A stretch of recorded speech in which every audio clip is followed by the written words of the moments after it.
Bismillahirrahmanirrahim. Assalamualaikum warahmatullahi wabarakatuh.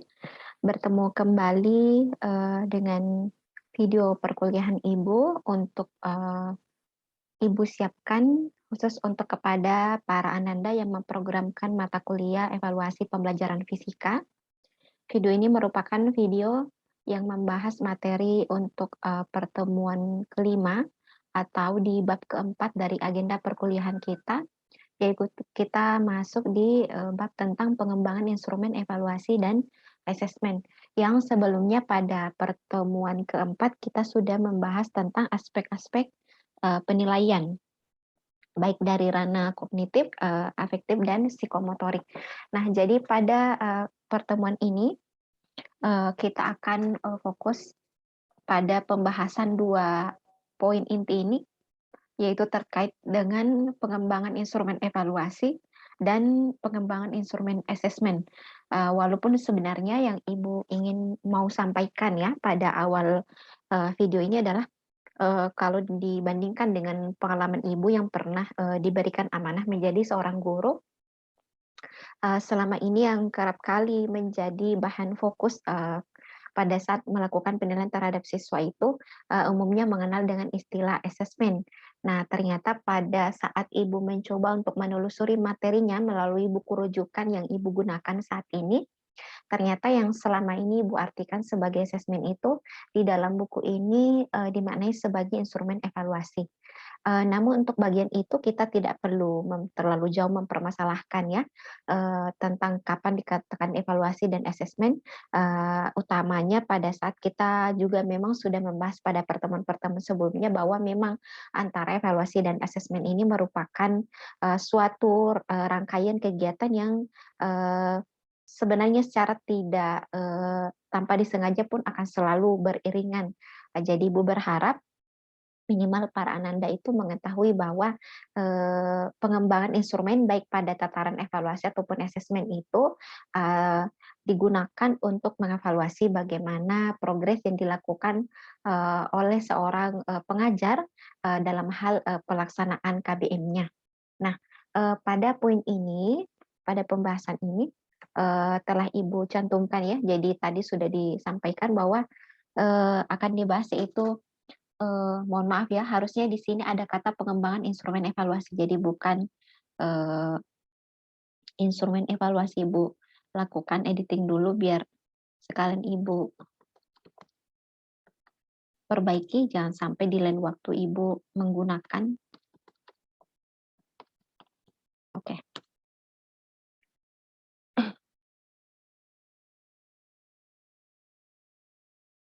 Oke. Jadi Ibu sudah perbaiki, Ibu masuk dulu kembali ke slide presentasi. Jadi ada dua ya, yaitu akan dibahas dulu pertama tentang pengembangan instrumen evaluasi, kemudian akan disusul kemudian pengembangan instrumen asesmen. Nah, kalau Ibu melanjutkan, ini sudah langsung terima kasih. Jadi tidak seperti biasanya ya, jadi biasanya Ibu mengungkapkan penjelasan Ibu dalam bentuk slide presentasi, tapi karena mengingat Ibu lihat beberapa materi yang disajikan dalam bagian ini akan sangat banyak kalau Ibu pindahkan ke file presentasi, nanti jadinya jadi power text, sehingga Ibu memilih menjelaskannya melalui file bukunya langsung ya. Jadi Ibu berharap walaupun Ibu tidak menggunakan slide, Ananda tetap bisa fokus. Terlebih karena sebelum masuk di pertemuan pembahasan ini, untuk poin-poin yang dibahas secara umum itu sebenarnya Ananda sudah buat penugasannya melalui tugas pembuatan mind mapping.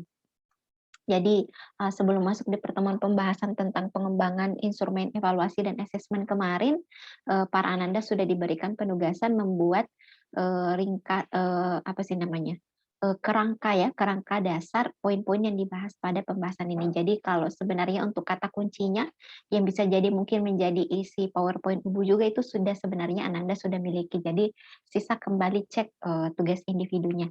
Oke, baik, kita beralih dulu ke halaman yang Ibu maksud.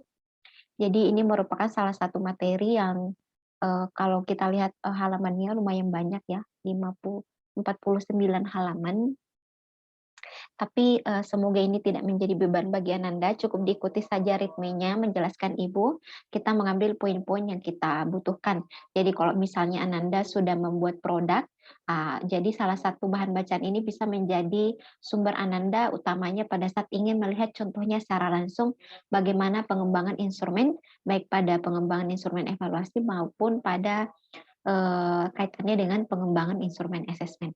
Oke, karena tadi sudah dijelaskan bahwa ada 2 bagian yang dibahas pada bagian ini, yaitu pengembangan instrumen evaluasi dan pengembangan instrumen asesmen, maka mari kita mulai pembahasan dimulai dari pembahasan tentang pengembangan instrumen evaluasi. Nah, yang dijelaskan di bagian pertama ini berdasarkan buku ya yang disajikan, Ibu tandai dulu dengan tinta merah biar kelihatan coretan Ibu. Itu kita dimulai dengan penjelasan tentang pengertian instrumen di dalam lingkup evaluasi atau instrumen evaluasi. Jadi di sini dijelaskan bahwa instrumen evaluasi didefinisikan sebagai perangkat untuk mengukur hasil belajar siswa yang mencakup ranah kognitif, afektif, dan psikomotorik. Jadi ini pengertiannya nih yang disampaikan di dalam buku ini. Jadi kalau misalnya Ananda melakukan penilaian dalam ketiga ranah ini, baik dalam bentuk non-tes atau tes yang nanti akan dibahas, yang sudah sebenarnya dibahas di mata kuliah PIP dan dilanjutkan pembahasannya di pertemuan berikutnya ya, yang slide-nya sudah Ibu tambahkan di Google Classroom. Baik dalam bentuk tes ataupun non-tes, maka dikatakan bahwa Ananda menyiapkan atau menggunakan instrumen evaluasi. Nah, jadi di bagian ini pula dijelaskan dua syarat yang setidaknya mutlak dimiliki oleh sebuah instrumen, yaitu dapat dikatakan valid ya. Kemudian syarat yang lain itu ditinjau juga dari segi tentang reliabilitasnya ya atau keajegannya. Jadi di sini dijelaskan kembali, Bu rasa kalau untuk dua istilah ini Anda sudah sering dapatkan, jadi Ibu anggap skip saja. Nah, tentang ciri-ciri yang harus dipenuhi ya untuk instrumen evaluasi ini juga sebenarnya pada pertemuan sebelumnya itu kita sudah sempat dibahas di bagian Permendikbud nomor 23 tahun 2016, yaitu tentang sistem penilaian ya. Jadi sebenarnya isi-isinya ini mirip dengan isi Permendikbud yang telah kita pernah bahas baik di telaah ataupun khusus di mata kuliah ini di pertemuan sebelumnya. Jadi ini merupakan komponen-komponen ya yang harus ada dalam instrumen evaluasi kita. Itu terdiri atas 7 poin. Jadi mulai dari valid, kemudian reliable, kemudian bersifat objektif ya, kemudian bersifat praktis, ekonomis, kemudian taraf kesukarannya harusnya apa dan daya pembedanya seharusnya apa. Nah, semuanya ini Anda bisa dapatkan penjelasannya dengan jelas ya. Jadi kalau Ibu membaca sepintas, insya Allah Anda akan mudah paham penjelasan dari poin ini. Jadi Ibu anggap ketujuh poin ini ciri-ciri dari instrumen evaluasi yang baik Anda bisa pelajari secara mandiri. Nah, kemudian setelah tadi dibahas tentang ciri-ciri dari instrumen mandiri, kita mulai akan masuk di poin pertama dari pembahasan tentang instrumen evaluasi. Jadi kita lihat yang pertama itu adalah bagaimana prinsip prosedur evaluasi. Jadi prinsipnya itu kalau di sini dikatakan ada 5 ya. Jadi tujuan pembelajaran yang akan dievaluasi sifatnya harus jelas, kemudian teknik yang dipilih dalam evaluasi harus benar-benar sesuai dengan tujuan pembelajaran, kemudian teknik evaluasi yang telah dipilih harus memenuhi kebutuhan peserta didik, jika memungkinkan setiap tujuan pembelajaran menggunakan beberapa pembelajaran dengan menggunakan beberapa instrumen evaluasi. Kalau ini sebenarnya sudah kita bahas juga di mata kuliah PIP ya. Jadi kalau misalnya kita mau lihat bagaimana capaian yang sesungguhnya dari siswa kita, kita bisa memberikan mereka bentuk penilaian itu dalam beberapa kali dan berbagai bentuk, sehingga dengan adanya berbagai bentuk perlakuan itu kita menemukan data yang memang konsisten. Jadi misalnya ada seorang anak yang di bentuk penilaian satu itu cocok, kita mau melihat juga bagaimana ketika dia diuji dengan bentuk penilaian yang lainnya. Makanya di sini disarankan untuk poin D, ini catatannya selama memungkinkan ya.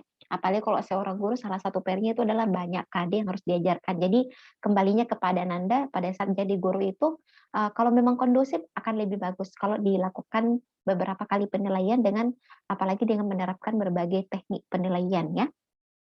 Kemudian ketika melakukan penafsiran pada hasil evaluasi, guru harus mempertimbangkan evaluasi. Jadi ya tentu ya, ini dia, guru harus mempertimbangkan kelemahan-kelemahannya. Jadi kenapa kemudian ini penting ya? Itu dia tadi, kalau misalnya kita menggunakan berbagai bentuk evaluasi, ya setidaknya kita mau tahu nih, kira-kira responnya peserta didik seperti apa. Itu salah satu contohnya yang bisa kalian lakukan evaluasinya. Nah, yang perlu ingin Ibu tekankan pada bagian prinsip prosedur evaluasi, yaitu penekanannya itu adalah ini. Adanya tujuan pembelajaran yang harus jelas ya, dan kemudian ini dari tujuan pembelajaran yang sudah jelas ini kita sesuaikan dengan teknik penilaian yang kita pilih. Misalnya di tujuannya itu kita berharap bahwa setelah melalui materi tertentu, seorang peserta didik itu dapat mengidentifikasi misalnya nih materi hukum Newton, mengidentifikasi contoh hukum Newton 1 ya dalam kehidupan sehari-hari. Nah, kalau seperti itu bisa dalam bentuk tes, tapi kalau misalnya harapan kita tujuan pembelajarannya peserta didik mampu melakukan pengukuran dengan tepat, berarti kalau misalnya mampu melakukan pengukuran dengan tepat, berarti itu lebih kepada ranah bahwa kita bisa memperlakukan untuk format penilaian yang bersesuaian misalnya dari kalau tadi kan percobaan kan berarti dia lebih cocok ke aspek psikomotorik. Jadi setiap tujuan itu nanti disesuaikan dengan teknik kita menilai. Jadi sebenarnya kalau mau Ananda ya sebelum nanti memasuki mata kuliah micro teaching, sebenarnya kalau Ananda menyusun dengan baik tujuan pembelajarannya, itu sebenarnya secara tidak langsung Ananda sudah menyusun evaluasi. Karena kenapa?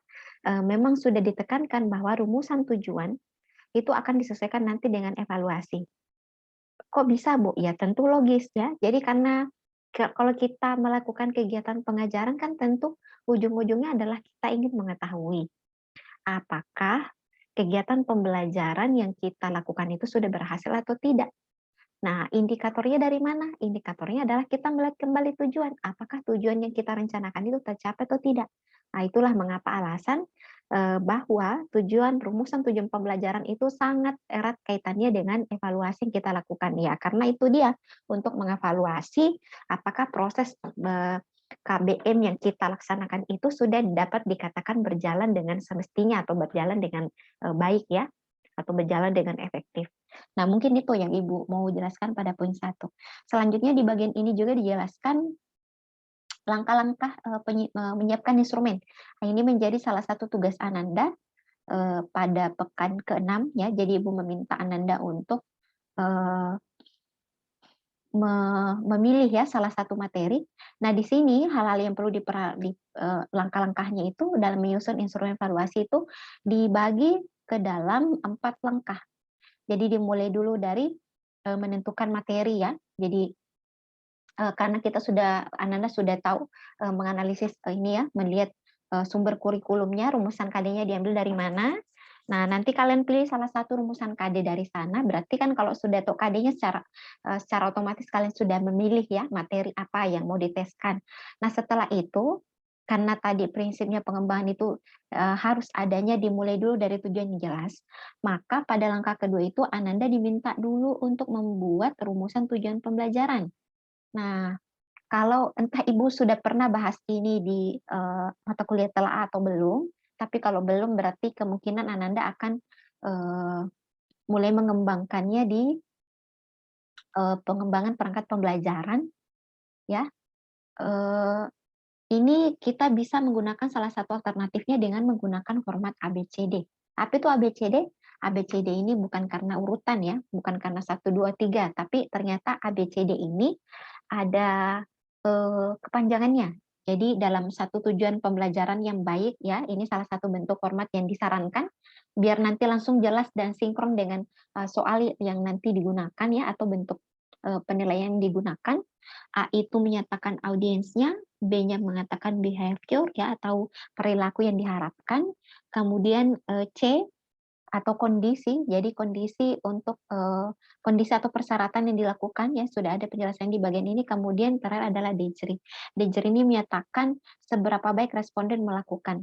Jadi kalau misalnya Ananda pernah melihat contoh, misalnya sebutkan 3 contoh. 3 contoh itu berarti kalau dia bilang 3 contoh dengan baik, berarti, atau misalnya cuma bilang 3 contoh, berarti kondisi itu yang diharapkan ada. Itu bisa dianggap sebagai bagian dari contoh Dejri.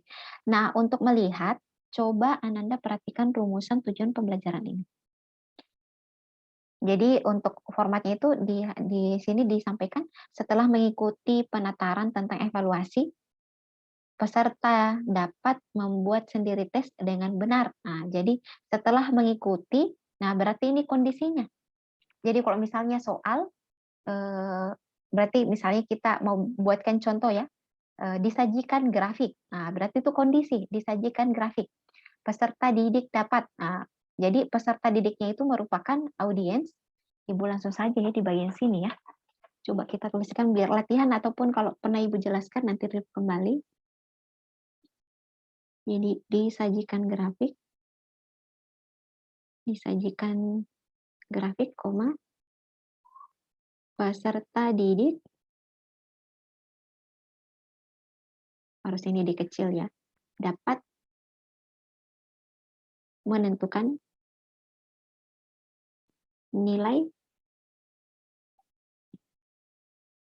alfa suatu bahan dengan tepat. Nah, alfa ini maksudnya kalau contohnya ini koefisien muai ya, jadi Ibu simpulkan alfa saja. Semoga lumrah ya kalau untuk anak fisika. Nah, kalau lihat ini contoh yang pertama dulu nih.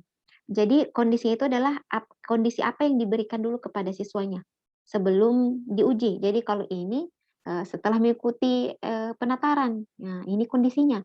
Kemudian peserta ini adalah audiensnya, dapat membuat tes, ini behavior. Jadi kondisi apa yang diharapkan ada. Jadi behavior ini kalau Ananda mau mudah untuk membuat, kemarin di aspek-aspek penilaian, ini sumbernya kita ambil dari kata kunci kata kerja operasional. Misalnya, dapat mengidentifikasi, dapat menjelaskan, dapat menguraikan. Nah, menjelaskan, menguraikan, mengidentifikasi, itu semua adalah contoh KKO. Jadi terserah, Ananda mau pilih KKO yang mana. Tapi ingat, Ananda sudah tahu ya bahwa standar proses untuk di bagian penilaian, misalnya untuk anak SMA, gunakanlah sebisa mungkin, kalau kemarin tuntutan kurikulum kan dia minimal dia bergerak di C3, C4 ya. Kalau untuk pemahaman dengan mengetahui, Ananda boleh memberikan itu misalnya pada proses pemberian KPD ya, atau lembar kerja peserta didik. Tapi bolehlah nanti direview kembali aturan itu. Oke, kemudian membuat sendiri tes, ini adalah behaviornya, kemudian dengan benar sampai 90 dan sampai dengan benar 90 sampai 100. Jadi ini kondisi derajat ukuran apakah siswa ini atau peserta ini sudah mampu mencapai sesuai dengan tujuan yang dirumuskan oleh pihak panitia penataran ini. Nah, jadi kalau misalnya kita tadi Bu sebutkan peserta didik dapat menyebutkan 3 contoh, berarti 3 contoh itu dianggap sebagai dejerinya. Menyebutkan contohnya itu adalah behaviornya, sementara peserta didiknya adalah audiens. Nah, kembali Ibu mengambil dulu contoh yang Ibu tadi barusan berikan ya. Jadi disajikan grafik. Nah, ini kalau disajikan grafik berarti Ibu ganti dulu warnanya biar lebih kelihatan perbedaannya.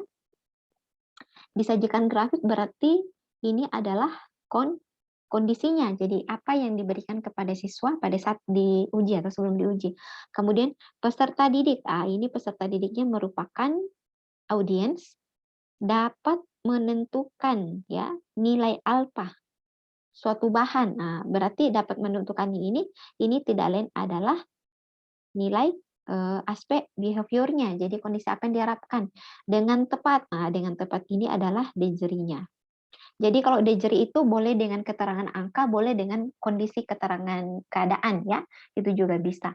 Semoga sampai sini untuk merumuskan ini membuat salah satu rumusan tujuan pembelajaran Ananda sudah mampu ya berlatih.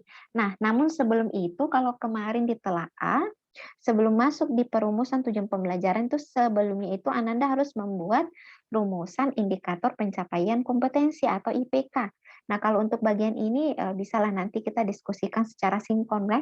Jadi karena saat ini Bu menjelaskan materinya lewat video, nanti kita untuk pembahasan terkait dengan bagaimana menurunkan rumusan KD, kemudian diturunkan kepada IPK, kemudian dijabarkan lagi ke dalam tujuan pembelajaran, nanti kita bahas di kelas sinkron. Minimal sampai saat ini kita memahami dulu secara teknis ya, langkah-langkah menyiapkan instrumen evaluasi. Kemudian Ibu izin hapus dulu ya, biar tidak terlalu kelihatan amburadul. Jadi Ibu tadi menandai beberapa bagian biar lebih mudah dilihat ya. Ibu bersihkan kembali. Jadi kalau misalnya tadi mau dengarkan penjelasan Ibu cukup di eh, dilihat ya, dimundurkan videonya Ibu untuk pada bagian itu. Jadi ini dihapus, kalian tetap bisa melihat penjelasan Ibu. Oke, kita masuk di bagian C. Bagian C menyiapkan kisi-kisi. Jadi setelah tujuan itu langkahnya itu adalah menyiapkan kisi-kisi. Jangan sampai Ananda soalnya sudah jadi tapi kisi-kisinya tidak ada. Berarti itu membuat kisi-kisi tidak berdasarkan pada tujuan yang telah dirumuskan. Padahal tadi sudah dijelaskan di bagian pertama ya, prinsip prosedur evaluasi, ada prosedurnya. Jadi namanya prosedur itu berarti ada sistematikanya, termasuk langkah-langkahnya ya. Jadi menyiapkan kisi-kisi, untuk format kisi-kisi ada dicantumkan di bagian ini, tapi kebetulan ini tidak berkenaan dengan pelajaran fisika ya. Nah, untuk formatnya Ananda bisa coba membandingkan dengan googling ya. Jadi coba lihat formatnya, tapi secara umum itu kalau biasanya yang Ibu gunakan, mohon maaf karena itu datanya berada eh, di hard disk Ibu ya yang lain, dan sehingga Ibu tidak bisa tampilkan tapi nanti bisa googling. Jadi secara umum itu kalau format kisi-kisi biasanya ada nomor ya, kemudian rumusan indikator atau rumusan tujuan ya. Jadi rumusan indikator soal di sini maksudnya dia yang lebih mengena ke tujuan, apa yang menjadi penanda sehingga seorang anak itu dikatakan mampu menjawab soal itu. Kemudian soalnya nomor berapa saja. Jadi belum misalnya 1, 2, 3 dan sebagainya ya. Kemudian nanti bisa juga dengan jumlah soal. Jadi kalau misalnya ini pada bagian indikator pertama ada indikatornya, itu dikembangkan ke dalam, jadi satu indikator itu atau satu tujuan pembelajaran itu bisa dijabarkan ke dalam beberapa nomor. Kalau satu Bu ya boleh juga, tergantung dari apa yang menjadi tujuannya. Tapi kalau misalnya satu indikator itu mau mengcover beberapa nomor juga boleh. Jadi nanti di sini di sigma jumlah soal itu sisa, misalnya kalau 3 nomor tadi sisa dicantumkan 3. Seperti itu. Jadi kalau untuk format kisi-kisi Ibu rasa tidak perlu kaku. Ananda coba bisa melihat mencari informasi untuk format kisi-kisi soal. Pada umumnya seperti ini ya. Jadi ada nomor. Kalau misalnya ada yang melampirkan rumusan kompetensi dasar, boleh juga diselipkan rumusan kompetensi dasar, boleh diselipkan di dalam tabel atau boleh diselipkan di atas tabelnya juga tidak jadi masalah. Nanti disesuaikan ya. Kalau untuk formatnya nantilah kita bahas lebih lanjut. Kemudian setelah sudah ada tujuan jelas dibuatkan kisi-kisi ya. Misalnya nomor 1 indikator pertama. Nah, setelah itu kalian mengembangkan, oh di indikator pertama itu apa yang diukur? Disesuaikan, oh berarti nomor 1 indikatornya ini, berarti soalnya seperti ini. Rumusannya tadi dengan catatan sudah membuat tadi rumusan tujuan pembelajaran ya yang khusus dengan format ABCD. Jadi kalau misalnya tadi contoh yang Ibu diberikan grafik, berarti butir yang dikembangkan itu kalian menyajikan soalnya ada grafiknya. Kemudian dari grafik itu ada beberapa nilai koefisien muainya, koefisien muai. Kemudian ada kasus yang kalian sajikan, anak-anak mengidentifikasi. Oh, berdasarkan kasus yang diberikan itu cocoknya bahan apa yang dimaksud untuk koefisien muai yang dipilih. Oh, boleh seperti itu. Oke, itu dia untuk poin 2. Kemudian langkah-langkah pengembangan instrumen. Jadi kalau tadi persiapannya, kemudian setelah jadi butir tesnya kemudian dikembangkan. Jadi untuk pengembangannya itu yang perlu kalian perhatikan pertama adalah aspek spesifikasi instrumen.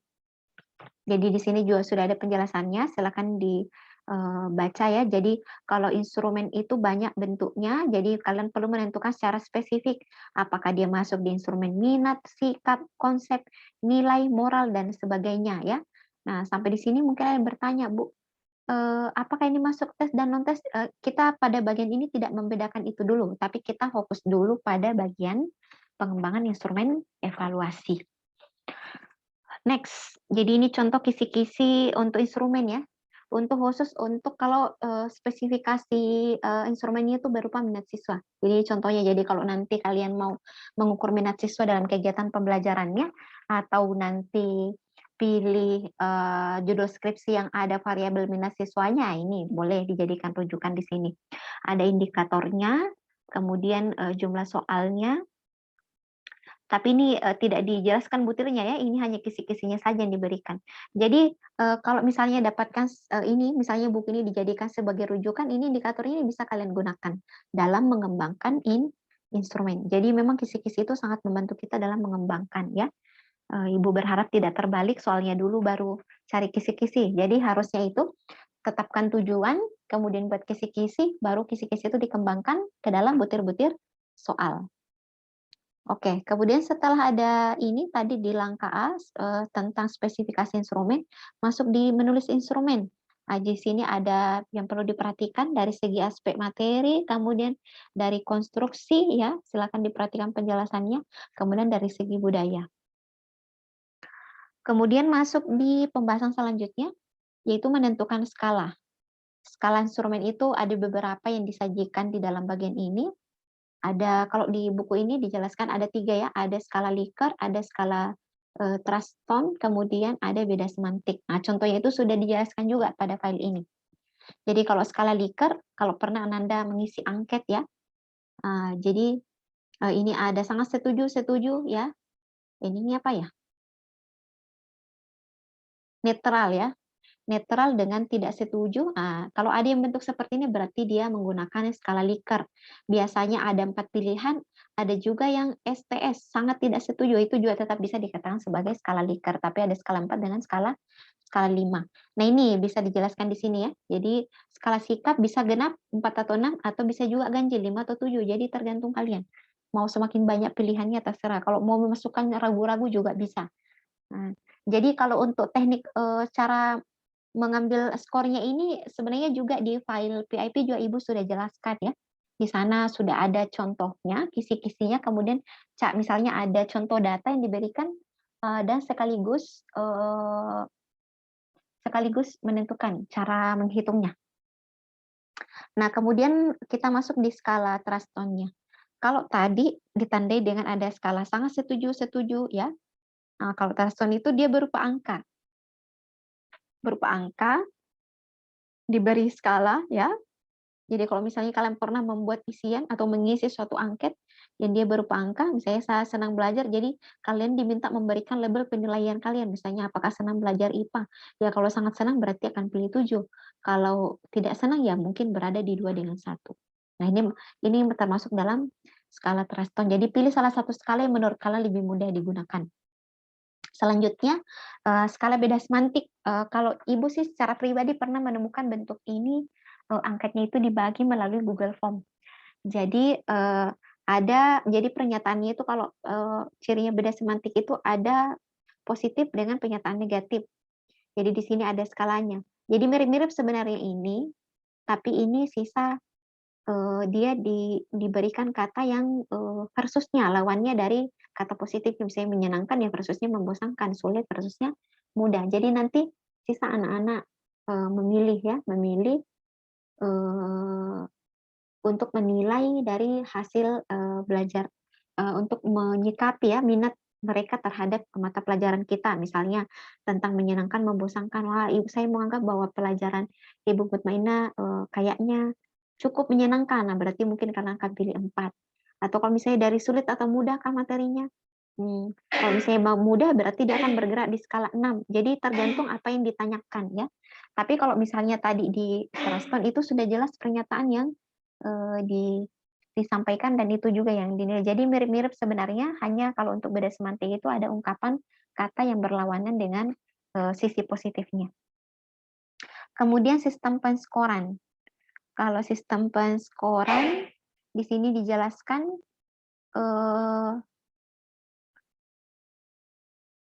ini disesuaikan ya dengan skala yang dipilih. Jadi Ibu merasa Ananda bisa melihat penjelasannya ya. Jadi kalau misalnya pilih 7 skala berarti skor tertingginya kalau dalam ranah positif berarti yang tertinggi 7. Kalau dalam ranah positif ya berarti terendahnya 1. Tapi kalau misalnya dia pernyataannya negatif, nah tentu kalau yang 1 yang menjadi tertinggi, yang 7-nya menjadi negatif, kalau yang 7-nya menjadi rendah kalau pernyataannya negatif. Jadi tergantung pernyataan yang diberikan. Kemudian bagian yang lainnya ya menilai instrumen. Jadi ini masih tadi merupakan bagian dari untuk judul utama, untuk judul utama langkah-langkah pengembangan instrumen ya. Jadi sudah ada tadi A, langkah-langkahnya, B, kemudian masuk di poin C dan D, kemudian langkah E menilai instrumen ya, kemudian merakit instrumen, uji coba instrumen, uji hasil uji coba ya, kemudian perbaikan instrumen dan pelaksanaan pengukuran serta penafsiran hasil pengukuran. Jadi kalau untuk bagian lebih spesifik, Ibu rasa Anda bisa melihat langsung ya penjelasannya melalui filenya. Untuk penafsirannya ya, di sini dijelaskan juga bahwa sebenarnya di dalam penggunaan misalnya skala Likert itu, kalau kita menyediakan angket itu ada kemungkinan kita menyediakan dalam bentuk 2 pernyataan. Ada yang pernyataan positif dengan negatif ya, Ananda bisa lihat keberlakuan skalanya. Jadi itu tadi yang Ibu bilang, kalau dia sifatnya positif berarti skalanya tertingginya itu tergantung dari besarnya skala yang digunakan. Jadi kalau misalnya menggunakan skala 5 berarti yang tertinggi adalah 5. Tapi sementara pada pernyataan yang bersifat negatif berarti yang skala 5 ini menjadi skor yang paling terendah. Nah, hasil pengukuran sikap dan minat dapat dikategorikan ke dalam beberapa kategori. Jadi kalau misalnya apalagi Ananda nanti mengambil variabel penelitian minat, nah ini nih sudah sampai dijelaskan. Kalau misalnya tadi sudah dapat skor ya, jadi dijumlah berdasarkan isiannya siswa. Coba lihat jumlah skornya, kalian lihat di sini. Masuk di mana dia? Apakah dia masuk di tinggi, tinggi, sangat tinggi, tinggi, rendah, atau sangat rendah. Jadi ini bisa menjadi salah satu acuan. Nah, itulah tadi ya makna penafsiran. Jadi kalau penafsiran itu kata kunci itu lebih kepada pemanaan. Misalnya ini untuk melihat efektivitas suatu model pembelajaran. Jadi kan kalau mau lihat efektivitas model pembelajaran kan berarti kita nilai hasil belajarnya. Nah, di hasil belajar itu kita lihat rentangnya. Kapankah suatu model pembelajaran itu dikatakan efektif? Di rentang berapa rata-rata hasil belajar siswanya? Nah, sama dengan ini. Nanti dicari rata dari skor yang diperoleh, kita mau simpulkan itu peserta didiknya minatnya itu berada pada kategori apa. Itu dia makna dari, jadi kalau kita sudah mulai mencari tahu dia masuk kategori apa untuk memaknai, berarti kita sudah masuk di tahapan menafsirkan hasil pengukuran. Oke, sekarang kita masuk di poin keempat dari penjelasan tentang pengembangan instrumen tes, yaitu jenis instrumen evaluasi teknik tes. Jadi pada bagian keempat ini dijelaskan bahwa salah satu teknik yang digunakan dalam pengembangan instrumen evaluasi yaitu menggunakan teknik tes. Jadi ada pada ranah domain kognitif ya. Kalau pada domain kognitif itu ada beberapa, bisa menggunakan tes lisan, bisa menggunakan tes pilihan ganda, bisa menggunakan tes uraian objektif, kemudian bentuk tes uraian, kemudian jawaban singkat dengan bentuk menjodohkan ya. Nah, sementara kalau instrumen tes pada aspek afektif ya, itu bisa dengan menggunakan skala sikap, kemudian sikap terhadap mata pelajaran, sikap terhadap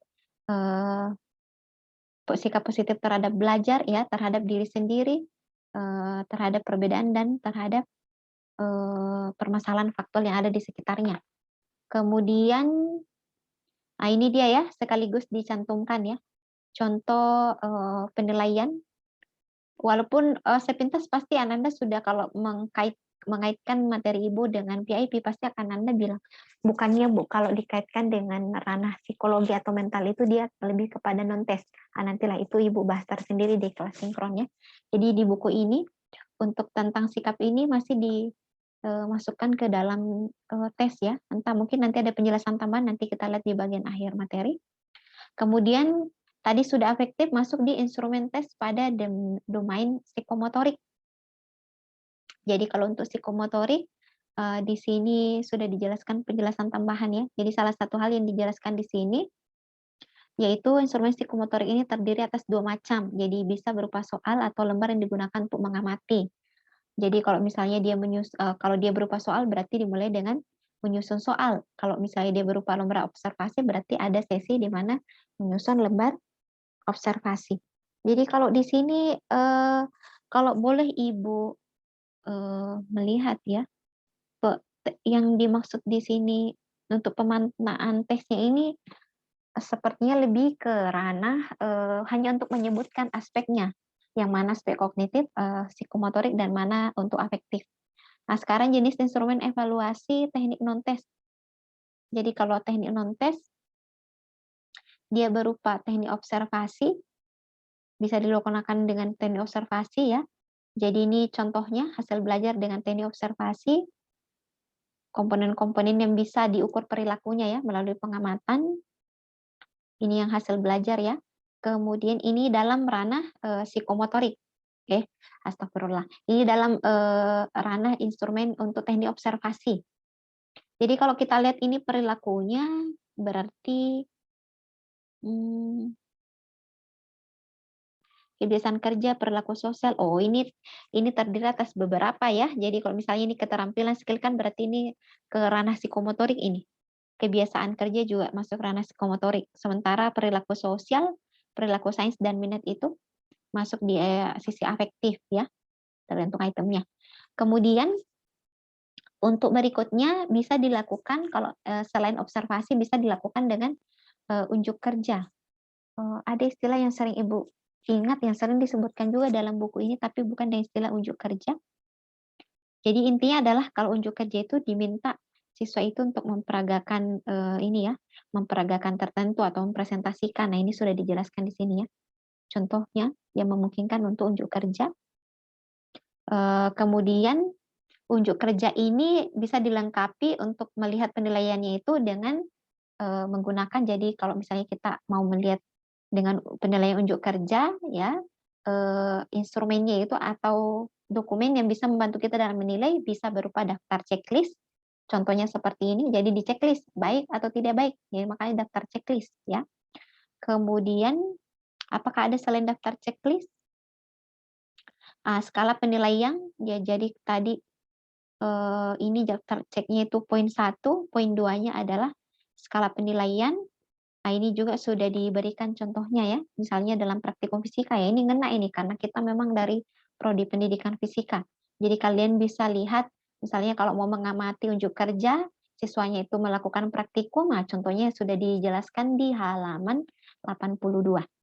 Nah, ini sudah dijelas keterangannya, kemudian cara mencapai skornya.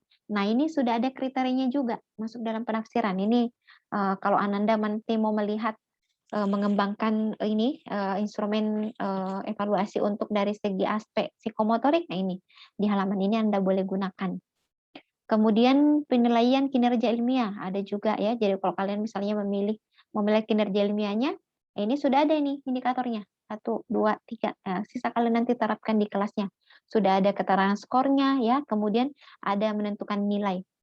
Nah, selain itu dalam unjuk kerja juga ada bagian penilaian sikap. Nah, ini juga sudah disebutin contohnya ya. Ini lengkap ini. Jadi makanya Ibu tidak pilih menjelaskan dengan Google dengan file presentasi karena kalau file presentasi terlalu banyak kalau Ibu mau pindahkan semua. Jadi kalau lihat bukunya langsung ya real kalian bisa melihat ya. Kemudian penilaian proyek. Jadi penilaian proyek misalnya membuat suatu produk, di sini dijelaskan juga. Kemudian penilaian produk, mungkin di sini sepintas Ananda akan bilang, Bu, apa bedanya proyek dengan produk? Silakan dibaca kira-kira perbedaannya di mana. Kalau kalian mengerti dua kata ini sebenarnya kentara ya, jadi tidak selamanya produk. tidak selamanya, proyek itu harus menghasilkan, produk ya. Nanti bisa mendapatkan penjelasannya di bagian ini. Kemudian selanjutnya, untuk masih unjuk kerja itu masih, kalau tadi yang angka-angka itu sampai di nomor berapa ya? Ibu sampai lupa ini.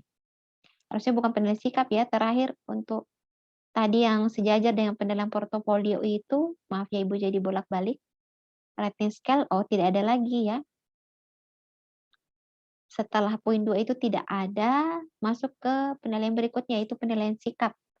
Sebelumnya tadi di unjuk kerja, jadi sekarang masuk di penilaian sikap, ini untuk non-tes ini. Jadi tadi pertama observasi, kemudian unjuk kerja, ketiga penilaian sikap. Kemudian sudah ada contohnya, bagian D penilaian proyek, juga bisa dibuat dalam bentuk non-tes, penilaian produk dalam bentuk non-tes, penilaian portofolio dalam bentuk non-tes. Kemudian masih adakah yang dijelaskan? Penilaian diri atau self assessment ya. Itu. Nah, itu dia untuk